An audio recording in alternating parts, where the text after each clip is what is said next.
मैं आपको उपनिषद की कथाएं सुनाता हूँ। पहले उपनिषद की भूमिका के बारे में आपको बताता हूँ। हिंदू सभ्यता बहुत विराट एवं मूल्यों से भरी हुई है। आज के अतिवाद को देखते हुए उपनिषद कथाओं की उपयोगिता बहुत बढ़ गई है।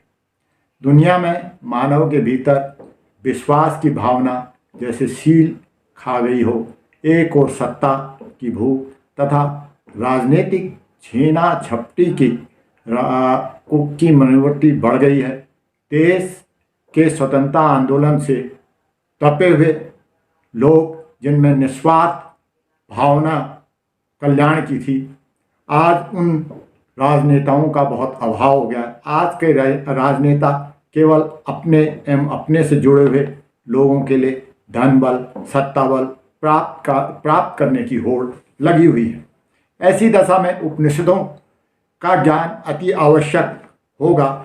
इन कथाओं को सुनने से लोगों का भ्रम टूटेगा तथा कल्याणकारी कार्य करने की भावना पैदा होगी। समाज में लोगों की सहनशीलता का अभाव के कारण हर चीज वह तुरंत पाना चाहता है।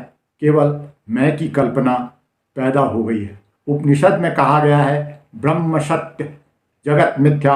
उपनिषद का शाब्दिक अर्थ है गुरु के समीप। यह ज्ञान जो गुरु के समीप जाने से ही प्राप्त होता है। नाम रूप व्यवहार, जिस तरह रास्ते में पड़ी हुई रस्सी को सांप समझ लेता है, जब नज़दीक पहुंचता है तो उसे आभास होता है कि वह रस्सी नहीं सांप है।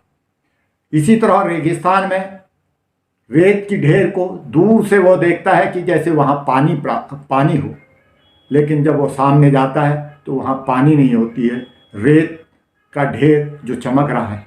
इसी को मरीचिका भी कहा जाता है। इसी तरह हमें हर वक्त भ्रम रहता है कि हम ही हैं, हम जो कर रहे हैं वही दुनिया में हो रहा है, लेकिन सत्य यह नहीं है। उनको अपना आत्मावलोकन करने की जरूरत है। जिस तरह कबीर ने कहा, कस्तूरी कुंडल बसे मृग ढूंढे मन माई, ऐसे घटी घटी राम हैं दुनिया जानत नाई। जैसे मनुष्य इधर उधर भटक रहा है, जैसे वो कहता है कि मैं ही सब कुछ हूँ, लेकिन वह सब कुछ नहीं है। लेकिन उसे अपना आत्मावलोकन करने की जरूरत है। वो नहीं कर रहा है। वो अपने आप में जब तक संतोष प्राप्त नहीं करेगा। इसी के क्रम में मैं आगे आपको उपनिषद की कथाओं के बारे में बताऊंगा।